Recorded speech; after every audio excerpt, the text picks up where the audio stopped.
Vamos a ubicarnos hoy, vamos a trabajar en el día de hoy sobre la parte derecha. ¿Qué significa, en primer lugar, colocar el amor en Dios? ¿Qué implica esto? Lo que nosotros podemos ver a la luz de la Biblia es que el amor que nosotros debemos colocar en Dios es un amor singular. La Biblia nos habla de la imposibilidad de poder amar a Dios en el mismo nivel en que yo puedo amar a otras personas o a otras cosas. Es lo primero que queremos mirar. Tú y yo tenemos la capacidad innata, Dios la colocó en nosotros como hijos de Él. Dice la palabra de Dios que el amor de Dios, el amor de Cristo fue derramado en nuestros corazones.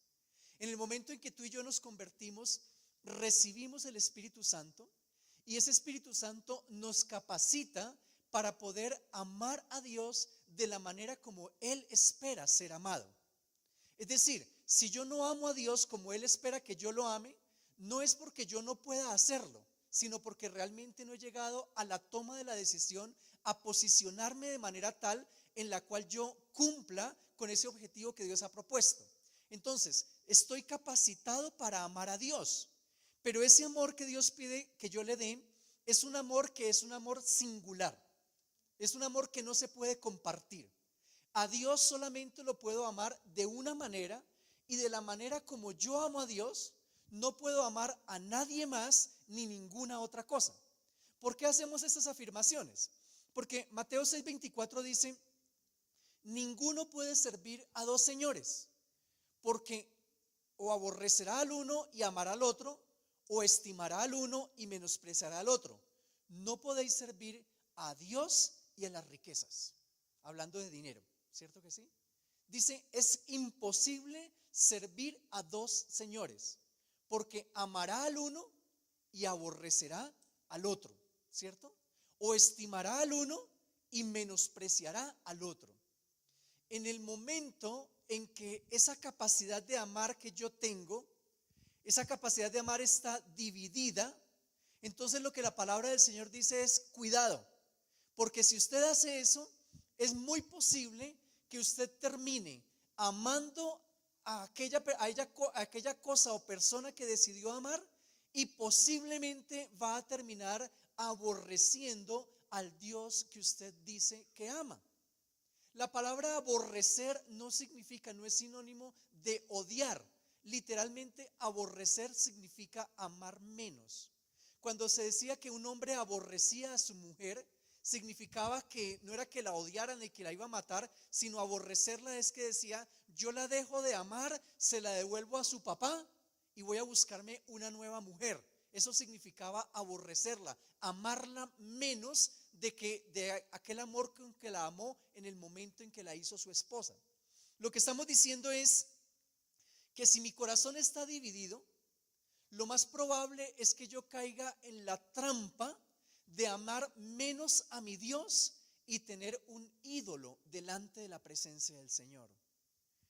El otro versículo que tenemos para reforzar esto es Mateo 10:37, donde dice: el que ama a padre o madre más que a mí, no es digno de mí. El que ama a hijo o hija más que a mí, no es digno de mí. Bien interesante. Seguramente lo más precioso que tenemos en nuestra vida es nuestra familia. El que tiene un esposo, una esposa, un hijo, una hija, un padre, una madre, un hermano, lo que más amamos en la vida es eso. Pero date cuenta el celo tan grande que tiene Dios para con nosotros. Y dice: no, yo no puedo permitir que usted ame a su padre o a su madre o a su hijo o a su hija más que a mí. Nosotros utilizamos una palabra que de pronto es una palabra mal utilizada. Le decimos a las personas: es que yo te adoro, ¿cierto que sí? Pero es que adorar es una palabra fuerte, ¿sí? Porque se supone que adorar es un acto que nosotros solamente hacemos delante de Dios. Pero el padre le dice a su hijo: es que tú eres mi adoración. El esposo o la esposa a veces también le dice: tú eres mi adoración, ¿cierto que sí?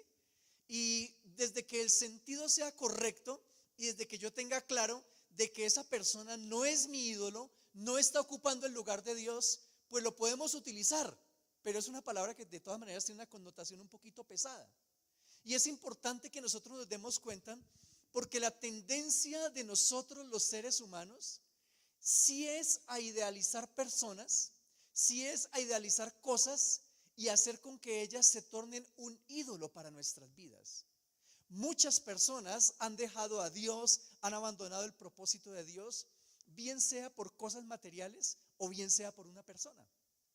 Y en ese momento, cuando hay una persona y yo sé que esa persona o esa relación o esa cosa, ese negocio, lo que sea como se llame, está ocupando el lugar de Dios y que yo estoy en una vida de continua desobediencia, de continua rebeldía ante Dios por esa persona, entonces significa que yo he decidido no amar a Dios, sino he decidido amar a esa persona.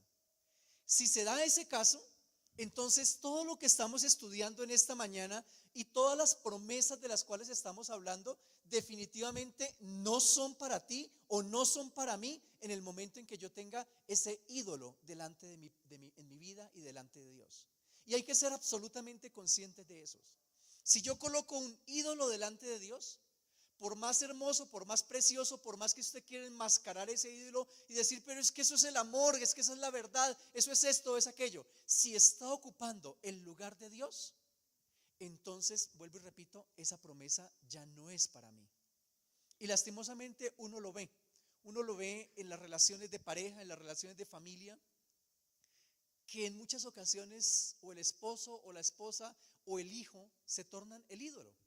Hermano, pero ¿por qué no he vuelto a la iglesia? Ay, no, es que al niño no le gusta levantarse temprano los domingos, entonces preferimos dejarlo durmiendo y todos nos quedamos, ¿cierto? Y el lunes entonces usted no va a trabajar porque el niño se queda durmiendo. No, el lunes sí hay que ir a trabajar, claro que sí. No entiendo. Entonces, ¿el niño determina la manera como usted cultúa a su Dios?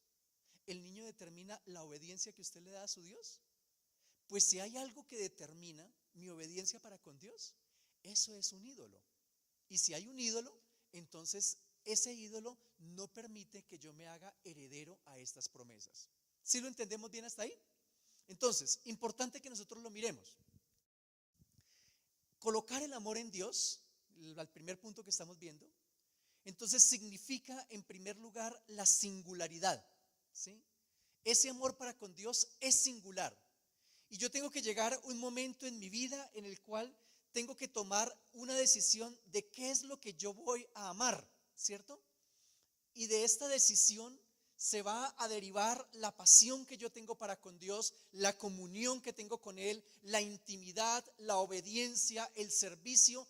Todo va a depender de esa decisión.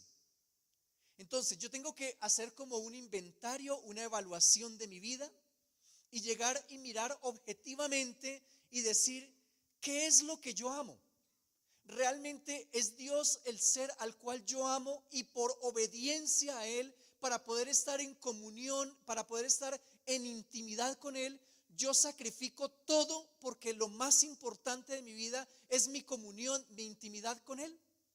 Si la respuesta es sí, Dios es lo más importante, entonces ya hemos establecido un piso fuerte sobre el cual poder construir nuestra vida espiritual.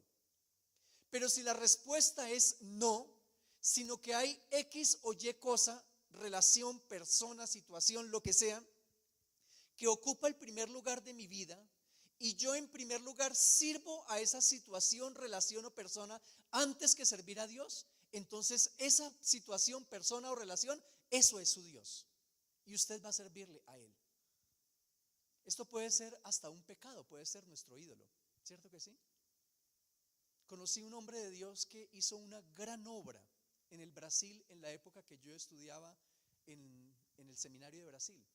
Un líder tremendo, un plantador de iglesias, un hombre que desarrolló en muy poco tiempo grandes proyectos para Dios, fuerte espiritualmente, con una visión de liderazgo grande, y tenía cosas muy buenas en su vida, pero tenía un ídolo. Y ese ídolo se llamaba pornografía. Ese era su ídolo. Y lastimosamente yo tuve que enterarme de eso porque ese hombre era el director del seminario en el que yo serví, en el que yo estudiaba. Y después de muchos años de ministerio, ese ídolo, ese vicio que él tenía, lo indujo a otros pecados Y esos pecados llegaron a un momento donde se tornaron públicos. Y cuando se tornaron públicos, se acabó toda su vida, se acabó todo su ministerio y él tuvo que regresar a su país fracasado porque había arruinado su vida. ¿Y por qué la había arruinado? Porque había decidido servir a un Dios diferente y amar a un Dios diferente que al Dios verdadero. Él puso a ese ídolo por delante y lo servía, porque en el momento en que él tenía que decidir si amar a Dios o darle rienda suelta a ese ídolo que él tenía, él le daba rienda suelta a satisfacer al ídolo. Entonces, en este caso, el pecado era lo que era su Dios. Y él amaba tanto, tanto, tanto su pecado que lo alimentaba, y a pesar de que sabía que lo separaba de Dios, él decía, no me importa, porque esto es lo que yo amo. ¿Nos damos cuenta de eso? Cualquiera de nosotros podemos caer en esa trampa, en tener un pecado, en tener una persona, en tener una relación, en tener algo material, que es lo que ocupa nuestro primer lugar, es lo que realmente nos apasiona, es realmente lo que nos mueve, y en ese momento permitimos que eso se torne el motor de nuestra vida. Si eso es así, ese es el amor de nuestras vidas. Por eso en este momento es importante que tú y yo lo miremos de una manera muy honesta y muy sincera delante de nosotros mismos. ¿Qué es lo que realmente mueve mi vida? ¿Cuál es el motor de mi vida? Estoy absolutamente seguro y 100% convencido de que el motor de mi vida es mi amor para con Dios. Lo que yo hago o dejo de hacer es porque yo amo a Dios. ¿Estoy seguro de eso? No estoy diciendo que usted y yo seamos infalibles. No estoy diciendo que no tengamos errores o pecados, porque todos los hombres de Dios, por mejores que ellos sean, han pecado y han cometido errores gravísimos. El apóstol Pablo decía, es que yo no hago lo que quiero, yo no hago el bien que quiero, sino el mal que no quiero, eso es lo que termino haciendo. Yo con mi mente sirvo la ley de Cristo, pero con mi carne sirvo la ley del pecado. Todos los hombres de Dios han pasado y estamos pasando y hemos pasado por luchas con nuestra naturaleza carnal, humana, pecaminosa, porque somos humanos y mientras estemos en esta carne tenemos que batallar con el pecado. Pero es muy diferente que yo batalle con el pecado a que yo ya haya determinado para mi vida que yo voy a servir al pecado. Son dos cosas totalmente diferentes. Y si tú estás batallando con el pecado y en este momento tú llegas y dices, no, yo creo que sí, hay ídolos en mi vida, hay cosas en mi vida que me están alejando de Dios, que me están separando de Dios, pero Dios, yo estoy dispuesto a abandonar, yo estoy dispuesto a dejar, estoy dispuesto a luchar. Entonces posiblemente tú y yo estemos por el camino de lo que está diciendo el Salmo 91, poner nuestro amor en Dios.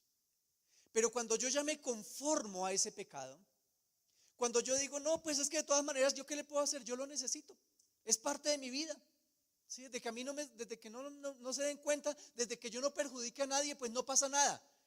Cuando yo ya tengo eso dentro de mi corazón, entonces yo ya desistí de decir que Dios sea mi amor y determiné que X o Y cosa de mi vida va a ser el amor de mi vida.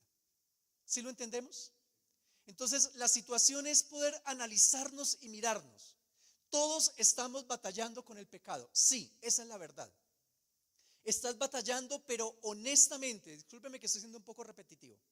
Estás batallando, pero honestamente estás firme en tu corazón en que tú vas a abandonar ese pecado para poder realmente servir al Señor. Si la respuesta es sí, entonces, ok, vamos para adelante, porque las cosas van bien.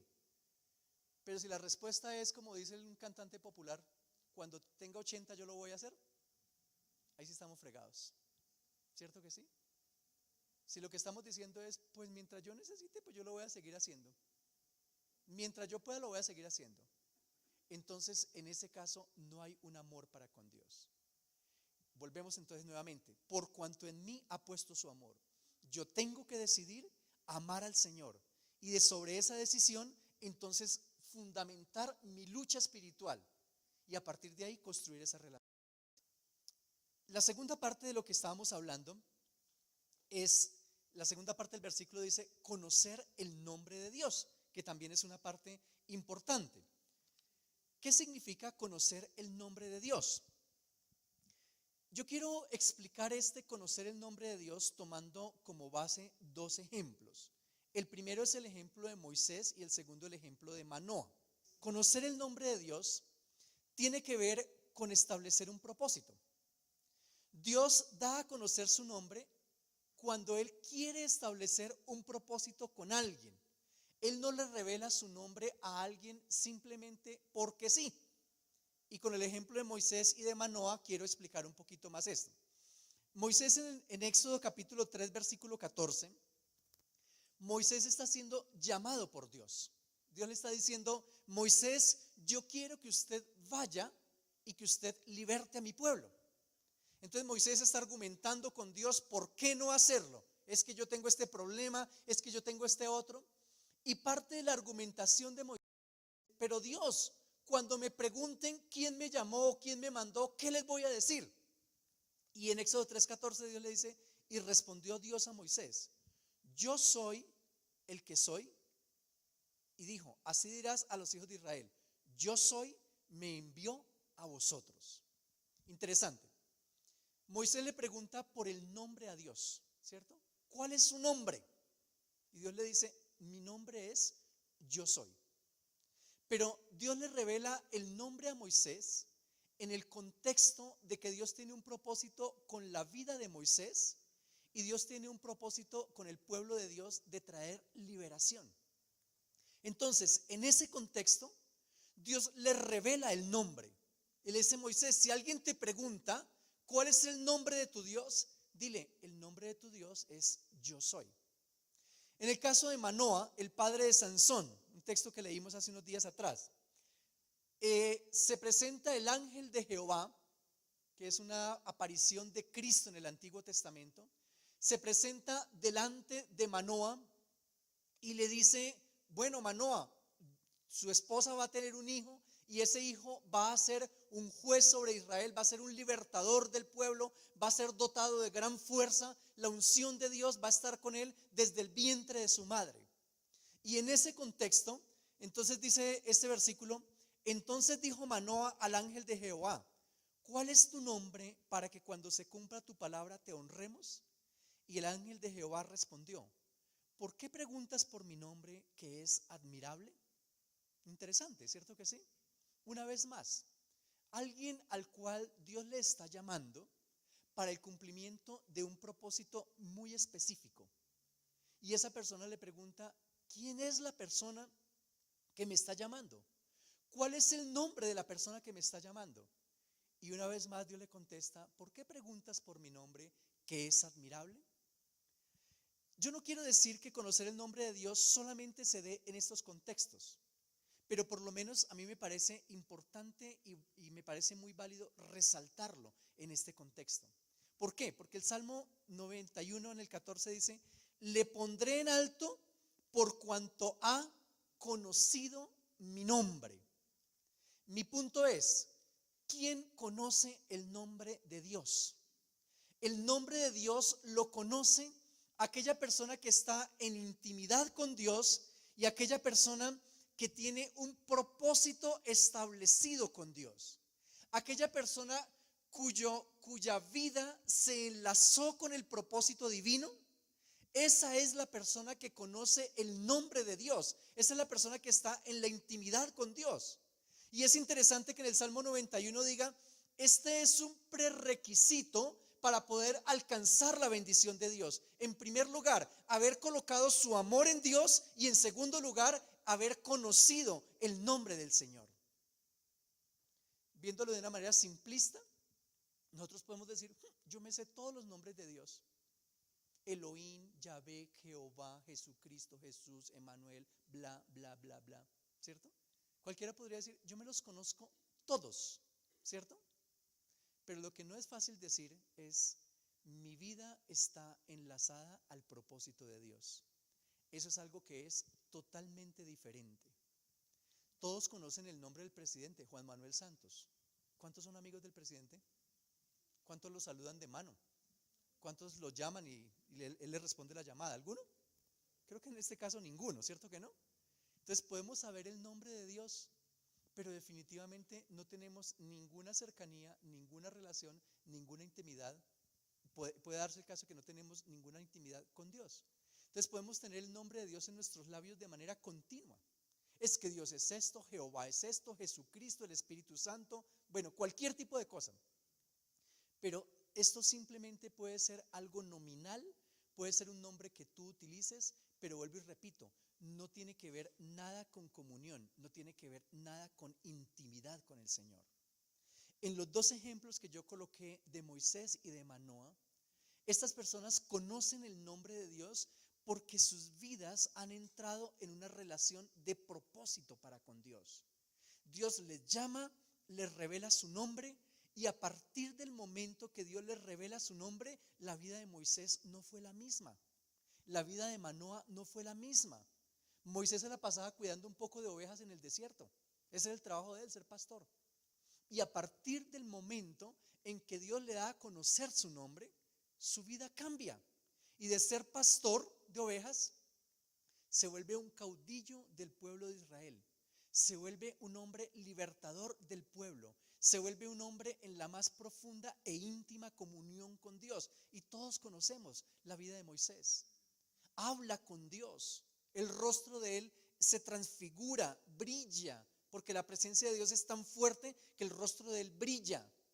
Es un hombre que juega con Dios, negocia con Dios. Le dice: Dios, yo quiero ver tu rostro. Y Dios le dice: no, no se puede ver mi rostro. Déjame, yo te muestro mi espalda, porque es que si te muestro mi rostro te destruiría, ¿cierto?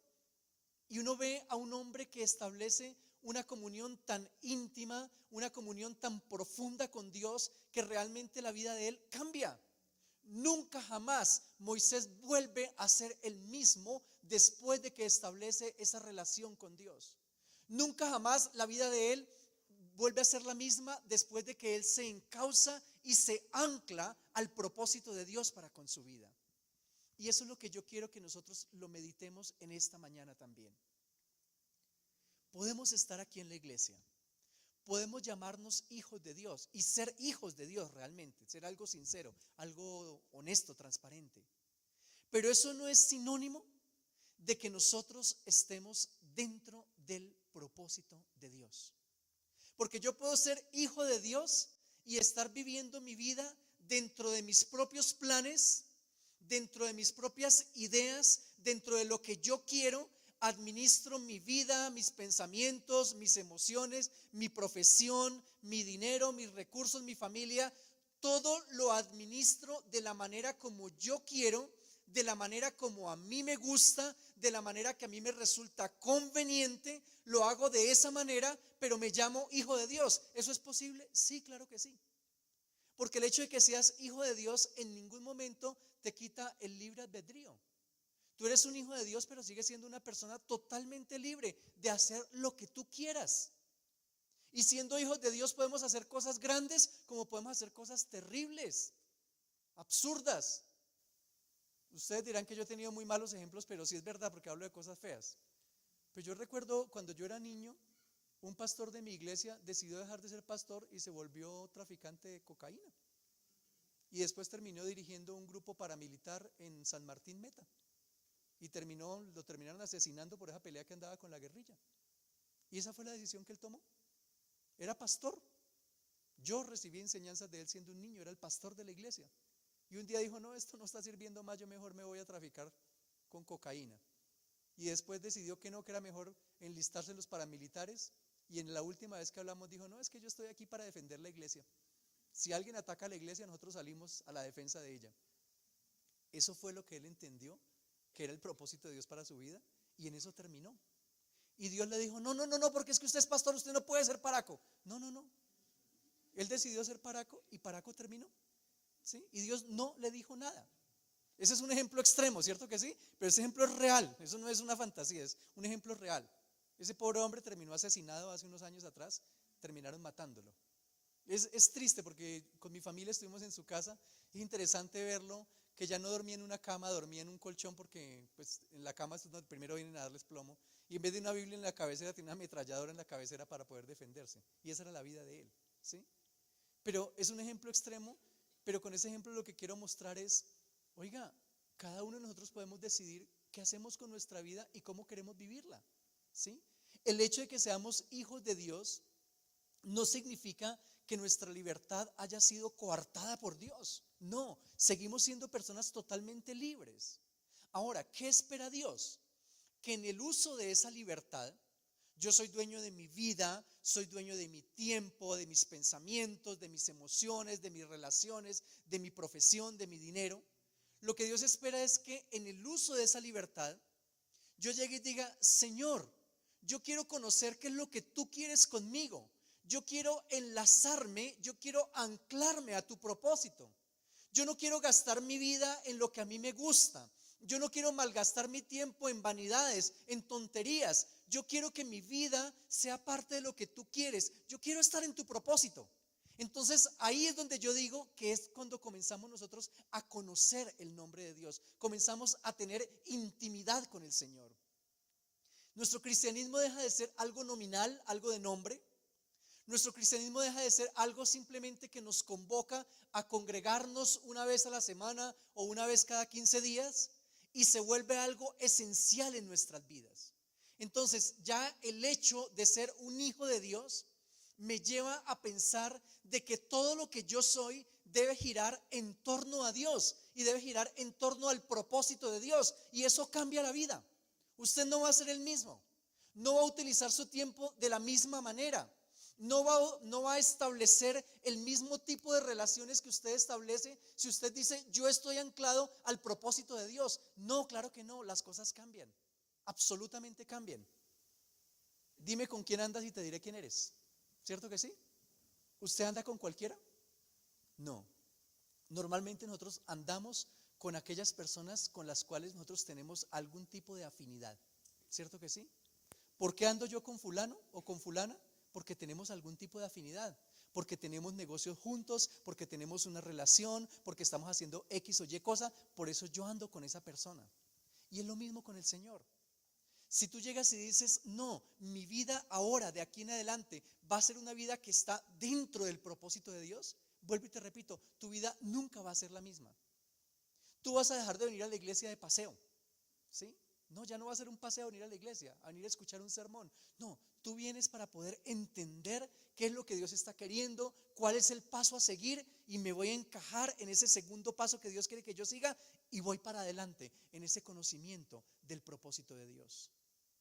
Esto tiene mucho que ver con lo que es el plan de salvación descrito en Efesios en el capítulo 2. En el capítulo 2 de Efesios se describe lo que es el plan de salvación: porque por gracia sois salvos por medio de la fe, y esto no de vosotros, pues es don de Dios, no por obras, para que nadie se gloríe. Pero en el versículo 10, después de describir el plan de salvación, dice: porque somos hechura suya, creados en Cristo Jesús para buenas obras, las cuales Dios planeó de antemano para que anduviésemos en ellas. Ojo con eso. Tú y yo somos una hechura de Dios, pero somos una hechura de Dios en Cristo Jesús, ¿cierto? En Cristo tú y yo hemos sido hechos, formados, creados en una segunda oportunidad. Somos hechos en Cristo Jesús, y somos hechos ¿para qué? Para buenas obras, para estar metidos en el propósito de Dios, ¿cierto? Para conocer a Dios, para conocer su nombre, para ser parte del propósito de Él. Somos hechos en Cristo Jesús para buenas obras, las cuales Dios planeó de antemano para que anduviésemos en ellas. Yo quiero que medites un poquito sobre eso y sobre la seriedad y las implicaciones que eso tiene. En una parábola que narró el Señor Jesucristo, decía, Él comparaba el reino de los cielos con un rey que hizo un banquete. Y dice que preparó toda la comida, preparó la mesa y mandó a invitar a sus amigos. Y dice que sus amigos, cada uno de ellos le sacó una excusa para no asistir al banquete del rey. No, no puedo ir porque tengo que hacer esto. El otro dijo: no, no puedo ir porque tengo que hacer aquello. Pero finalmente nadie fue. Entonces el rey lo que hace es que le dice a sus siervos: vayan por los caminos, en las encrucijadas de los caminos, y a todos los que encuentren, sean mendigos, sea el que sea, llámenlos y díganles que vengan, porque la mesa está preparada y esto no se va a desperdiciar, ¿cierto? La parábola explica lo que es el reino de los cielos. En primer lugar, Israel fue llamado a ser parte de la salvación que estaba ofrecida en Cristo. E Israel dijo, no, nosotros no queremos. Y como Israel no quiso, adivina quién llamó Dios. A nosotros, a los llamados gentiles, a los que no éramos pueblo de Dios. Entonces, como Israel no quiso, llámenlos a ellos. Y nosotros respondimos al llamado y dijimos, sí, Cristo es el Señor. Y hasta el día de hoy, Israel dice, no, ese Jesucristo no es el Mesías. Ese Jesucristo no es Dios. Y por eso apoyaron que lo crucificaran. Y nosotros dijimos, sí, Él sí es nuestro Dios. Nombro esta parábola para que tú y yo ahora nos ubiquemos en el mismo contexto. La mesa está servida. Efesios dice, el versículo que acabo de recitar, dice que Dios preparó buenas obras para que nosotros nos ocupemos en ellas. Entonces, cuando Dios pensó en ti y cuando Dios pensó en mí, dijo, yo lo voy a salvar, pero lo voy a salvar para que Él haga esto y aquello, para que Él se ocupe en estas y en estas y en estas obras que yo he planeado para que Él se ocupe y que su vida no sea una vanidad, que su vida no sea un desperdicio. Yo quiero que Él se ocupe en esto. Dios lo hizo, ¿cierto? Mira, quiero profundizar un poquito más en esto. Dice que nosotros fuimos escogidos para ser hijos de Dios desde antes de la fundación del mundo. Intenta trascender un poquito, que tu mente pueda pensar un poquito en eso. Antes de que el mundo fuera creado, Dios pensó en Pepe, en María, en José, en los que estamos aquí y que tenemos el Espíritu y que somos hijos de Dios. Y pensó en nosotros, y además de pensar en nosotros, estableció buenas obras para que nosotros nos ocupemos, para que andemos en ellas. Y la pregunta es, ¿qué has hecho tú y qué he hecho yo frente a esas buenas obras que Dios planeó para que anduviésemos en ellas? Hemos sido sensibles, hemos estado pendientes de esas buenas obras para decir, sí, Señor, eso es lo que yo quiero hacer. O por el contrario, estamos haciendo lo que hicieron los judíos frente a la salvación que Dios les ofreció en Cristo. Sencillamente, dar la espalda y decir, conmigo no es. ¿Qué hemos hecho? Yo quiero que lo pensemos, ¿cierto? Lo podíamos graficar como que tú me dices a mí, oye, Libni, te invito a almorzar. Y ese día preparas un almuerzo delicioso, preparas una receta que te costó tiempo hacer, preparas una mesa bien bonita, ¿cierto? Y a mí sencillamente no se me da la voluntad de ir contigo ese día. Y me dicen, bueno, te espero hoy a la 1:30. Y nunca llego. A la 1:30 me llamas y le digo, ay, qué pena contigo, a mí se me olvidó, yo estoy en Sopó con mi familia. ¿Cómo te sientes? Frustrado, humillado, ¿cierto que sí? Porque ¿cómo así? Es una falta de respeto. Yo lo invité, le avisé, preparé un almuerzo, preparé una mesa, lo hice con todo el amor del mundo y el tipo sencillamente cogió y se fue para otro lado y le importó nada de lo que yo hice. ¿Será que me vuelves a invitar? Jamás en la vida, ¿cierto? Jamás lo volveré a hacer. Yo tampoco lo haría, ¿cierto? Pero mira, eso es más o menos lo que nosotros hacemos con las buenas obras que Cristo tiene para nosotros. Dios dice, es que yo te tengo para esto, yo te tengo para aquello, yo quiero que hagas por aquí, yo que hagas por allá. Y nosotros decimos, ay, tan chévere, pero es que yo ya decidí estudiar tal cosa, decidí estudiar la otra, decidí involucrarme en esto, el domingo voy a tomar unas clases de tenis, los niños tienen natación a las 8 de la mañana, chévere con lo que tú tienes, pero ya tengo mejores planes. Eso es lo que nosotros muchas veces hacemos con Dios, ¿o me equivoco? Nosotros tenemos mejores planes que los que Dios tiene, ¿cierto? No es que yo tengo mejores planes. ¿Tú crees que yo evangelizara, pero yo ya tenía planeado un viaje para Miami? Mi familia quiere conocer Disney World, entonces yo tengo ese plan y ya me voy, después hablamos. Y eso es lo que ha pasado en el transcurso de la historia. El joven rico Dios le dice, oiga hermano, venda todo lo que tiene, désle esa vaina a los pobres y venga, sígame. Y el joven rico dijo, no hermano, yo tengo mejores planes, yo tengo mucha plata. ¿Cómo le ocurre que voy a dejar todo lo que tengo y seguirle un poco de locos ahí, 12 locos detrás de usted? Yo sería el 13º loco. No, yo no voy a hacer eso, ¿cierto que sí? Pero mira, yo quiero que pienses en esto con toda la lógica, sin espiritualizarlo, con toda la lógica del mundo. ¿Cuántos ricos hay en el mundo? Montones de montones, ¿cierto que sí? Y a través de la historia han existido ricos y ricos y ricos y ricos. Y este pobre miserable era rico, pero ni siquiera fue digno de que su nombre se llamara en las escrituras. Simplemente se le dice el joven rico, un anónimo, ¿cierto? Pasó por su vida y pasó a la historia sin pena ni gloria. Un rico más que posiblemente fue para el infierno, ¿cierto? Un rico más. ¿Qué le estaba ofreciendo Cristo? Le estaba ofreciendo la gloria eterna. Le estaba diciendo, mijo, si usted me sigue, deje esos 4 pesos que usted tiene por ahí, venga, sígame. Y si usted me sigue, durante toda la historia, los próximos 2000 años, todo el mundo va a saber quién es usted y usted va a escribir la historia sagrada, va a ser un tipo famoso. Oiga, ¿cuál es el mejor ofrecimiento? Desde la lógica, no desde la espiritualidad. Desde la lógica, ¿qué era mejor negocio? ¿Morirse usted con 4 pesos en el bolsillo o ser una persona protagonista de la historia? ¿Qué es mejor? Ser un protagonista de la historia, ¿cierto que sí? ¿A usted no le gustaría que fuera ser conocido como Simón Bolívar? Entonces ahí fuera Simón Gómez, Simón Pepe, yo no sé cómo se llamaría, ¿cierto? Y que dijera, mira, fulanito de tal, vivió, hizo esto, hizo aquello, fue una persona importante. ¿A quién le gusta? No, yo creo que sería una buena oferta. Y la oferta que Dios le hizo al joven rico era esa. Oye, te voy a sacar del anonimato, voy a hacer que puedas tener mejores cosas que simplemente un poco de riqueza. Ven para acá. Pero el joven rico dijo, no, eso está muy charro. No, esa oferta no, ¿a quién le sirve? ¿Cierto que sí? No, dejemos así, yo mejor me voy con mi riqueza, ¿cierto? Y hasta ahí llegó.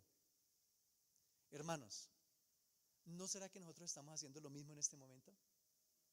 ¿No será que estamos utilizando nuestra vida, nuestro tiempo, nuestros recursos, de manera que nosotros estamos tan convencidos de que es lo más inteligente? ¿Cierto? No es que lo mejor es hacer esto, es que no hay nada mejor que hacer aquello, es que esto sí me trae felicidad, es que esto sí me trae propósito de vida, es que esto sí me va a ayudar, venga, yo hago esto.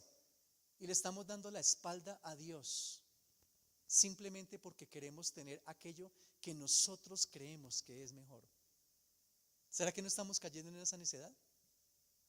Mira, cuántas personas que yo conozco, muchas, le han dado la espalda a Dios por una relación. Muchas de las personas que a veces salen de la iglesia por una relación. No es que yo conocí el príncipe azul y yo ese príncipe azul no lo voy a dejar. Y se van detrás del príncipe azul o de la princesa con minifalda. Una de las dos. Más adelante el príncipe azul le salen cachos, ¿cierto? Y se da cuenta que no era el príncipe azul, sino que era diablito disfrazado. Y niegan todo el propósito de Dios, todo lo que Dios tenía, por entre comillas. Claro, cualquier persona que llegue y cambie a Dios por una relación, téngalo por seguro de que esa relación se va para el piso, porque fue el peor negocio que usted pudo hacer. Pero lo hacemos. Cambiar a Dios por una relación, cambiar a Dios por un negocio, cambiar a Dios por dinero, cambiar a Dios por un pecado, lo hacemos y le damos la espalda a Dios igual que el joven rico, ¿sí? Y al hacer esto, invalidamos la promesa, invalidamos el propósito que Dios tiene con nuestras vidas. Entonces se trata de que en este momento nosotros seamos inteligentes. Volviendo al texto del Salmo 91, por favor. Es el hecho de poder volver a pensar y meditar y decir, bueno, pero entonces, ¿qué voy a hacer? ¿Cómo voy a cimentar mi vida? Una vez más, por cuanto en mí ha puesto su amor, yo también lo libraré y le pondré en alto por cuanto ha conocido mi nombre.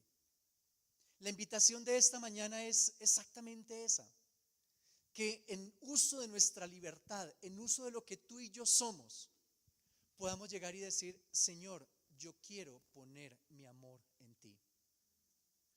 Yo pregunto, ¿será que algunos de los que estamos acá necesitamos en esta mañana volver a tomar una decisión de en qué poner nuestro amor? ¿Es Dios, sí o no? Mixto, está dividido, sí y no. Bueno, si usted sabe que realmente ya puso su amor en Dios, adelante, no hay nada que cambiar. Pero si de pronto usted está analizando, si usted dice, no, yo no he puesto mi amor en Dios, entonces hoy es el día de tomar una muy buena y muy sabia decisión. ¿Cierto que sí? De decir, oiga, voy a poner mi amor en Dios. No vaya a ser como el joven rico. No seamos tonticos, por favor. Poner nuestro amor en cosas que se terminan, en cosas que se acaban. No haga eso, ¿sí? No lo haga. Porque eso trae un fracaso enorme, enorme, enorme. Lo que sea, una persona, dinero, profesión, placer, pecado, lo que sea que usted ponga su amor, si no es Dios, eso va a traer un enorme fracaso. Por favor, no lo haga, ¿de acuerdo? Entonces, esa es la primera meditación. ¿En qué he puesto mi amor? Y si es necesario un cambio, ¿en qué hoy voy a poner mi amor? Que sea Cristo. Lo segundo, ¿hasta qué punto yo me he anclado al propósito de Dios? Y eso tiene que ser algo práctico. Mi tiempo, mi dinero, mis dones, mis talentos, mi ministerio, todo lo que yo soy. ¿Eso está anclado al propósito de Dios? ¿Yo conozco el nombre de Dios? Porque es fácil decir, no, sí, amén. Y venir a la iglesia una vez a la semana y no hacer nada por el reino de los cielos durante toda la semana y vivir una vida 99.9 secular y 1% cristiana. Es fácil decirlo, pero otra cosa es realmente llevarlo en serio y llegar y decir, no, espérame un segundo, espera un minutico. Yo en verdad, yo quiero anclarme al propósito de Dios. La segunda parte, por cuanto ha conocido mi nombre, ¿cierto? Y yo lo que les explicaba, conocer el nombre de Dios tiene que ver con estar en el propósito de Dios. Entonces la pregunta es, ¿hasta qué punto has conocido el nombre del Señor? Yo quiero que evaluémonos. ¿Cómo vivimos el año 2015? El año 2015 realmente fue un año en el cual pudimos decir, oiga, ese año 2015 fue un año en el cual yo pude servir al reino de los cielos, fue un año en el que yo hice todo lo que tenía que hacer, pero Dios pudo contar conmigo, fui importante para el reino de los cielos en la iglesia donde Dios me colocó. Si la respuesta es sí, genial, vamos por buen camino. Pero si la respuesta es no, en el 2015 yo fui un cero a la izquierda en la iglesia. En el 2015 mi utilidad en la iglesia fue prácticamente nula. Entonces hay que cambiar y hay que decirle al Señor, Señor, yo en el 2016 yo quiero conocer tu nombre. Por cuanto en mí ha puesto su amor, yo también lo libraré. Le pondré en alto por cuanto ha conocido